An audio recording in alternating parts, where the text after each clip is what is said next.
Good morning, everyone. I'm excited to welcome you to today's presentation. We'll be exploring the topic of lower gastrointestinal bleeding. The title of our session is Lower Gastrointestinal Bleeding, and as a subtitle, we'll focus on understanding what it is and how to identify it.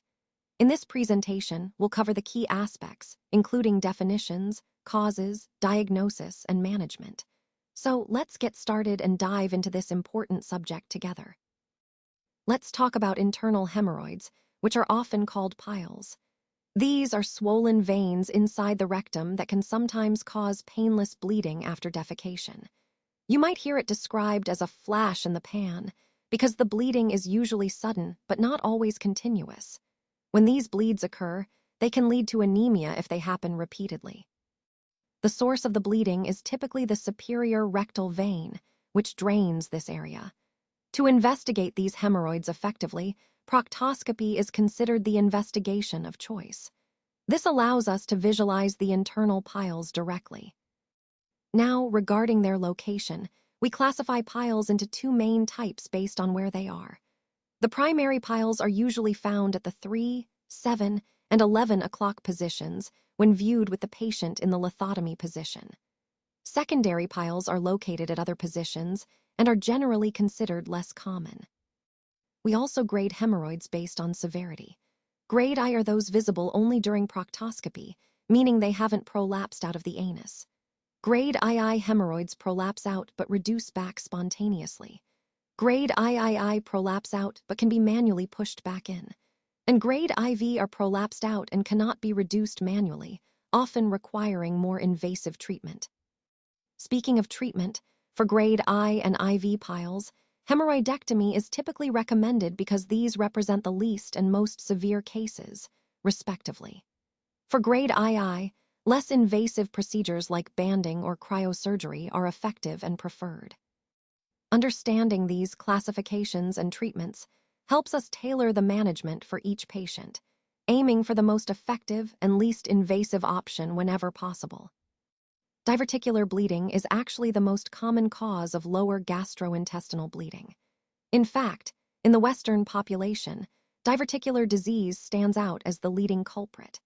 When a patient presents with a history of constipation and suddenly develops life-threatening hematuria or a massive bleed, diverticular bleeding should be high on our list of differential diagnoses. To evaluate for diverticulitis, the imaging of choice is a CT scan of the abdomen, which provides detailed information about inflammation and complications. For diagnosing diverticulosis specifically, a barium enema is often used, and you'll notice that it creates this characteristic sawtooth appearance, which is quite distinctive. Interestingly, the sawtooth pattern appears in different contexts too. For example, on an ECG, a sawtooth pattern can be seen in atrial flutter. On EEG, a sawtooth pattern is characteristic of REM sleep activity. But when it comes to the abdomen, a sawtooth appearance on a barium enema points toward diverticulosis. And in the case of diverticulitis, the preferred imaging modality is a CT abdomen, which helps us assess the extent of inflammation and complications. So, understanding these imaging signs and their associations really helps us in making accurate diagnoses and guiding appropriate management. Inflammatory bowel disease, or IBD, can manifest mainly as two conditions: Crohn's disease and ulcerative colitis. Crohn's disease tends to be more common in European and American populations. Patients with Crohn's often present with colicky abdominal pain, which can be quite characteristic of the condition. On the other hand, ulcerative colitis usually presents with severe bloody diarrhea, often 10 to 15 times a day, which can lead to significant dehydration and anemia. As the disease progresses, you may notice signs like pallor, which indicates anemia, and a decrease in albumin levels, pointing to protein loss through the gut, what we call protein-losing enteropathy. Patients might also develop puffy eyes and pedal edema due to low protein levels and inflammation. Now, from an immunological perspective, there are specific antibodies associated with each condition. For Crohn's disease, the antibody we look for is ASCA, which stands for anti-Saccharomyces cerevisiae antibodies. For ulcerative colitis, the antibody is PNCA, or paranuclear antineutrophil cytoplasmic antibodies. Recognizing these helps us in diagnosis and understanding the underlying immune response driving these diseases. Connecting all these points, it's clear how the clinical presentation and immune markers help us differentiate between Crohn's disease and ulcerative colitis, which is essential for guiding appropriate treatment. Now, let's talk about malignancy in the colon. For carcinoma of the cecum, bleeding is a common presenting feature, while carcinoma of the rectum often presents with obstructive symptoms. In this scenario, patients typically present around the age of 65, often experiencing progressive constipation.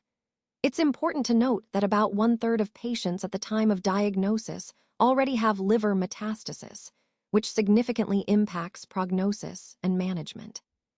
When it comes to staging, we use the Duke's classification, which helps determine the extent of tumor spread and guides treatment decisions. For diagnosis, proctoscopy combined with biopsy remains the standard approach to confirm the malignancy. Interestingly, the term Duke's staging is sometimes confused with other medical criteria, like the Duke criteria for infective endocarditis or the Duke score for angina. But in this context, we're focusing on colorectal cancer staging. For treatment, hepatic metastasis can be managed with targeted chemotherapy, such as intravenous fifluoracil or INJ-5-FU, which can help control liver metastases and improve quality of life. Overall, early detection and accurate staging are crucial for effective management of colorectal cancers, and understanding these key points helps us better appreciate the complexities involved in treating these patients.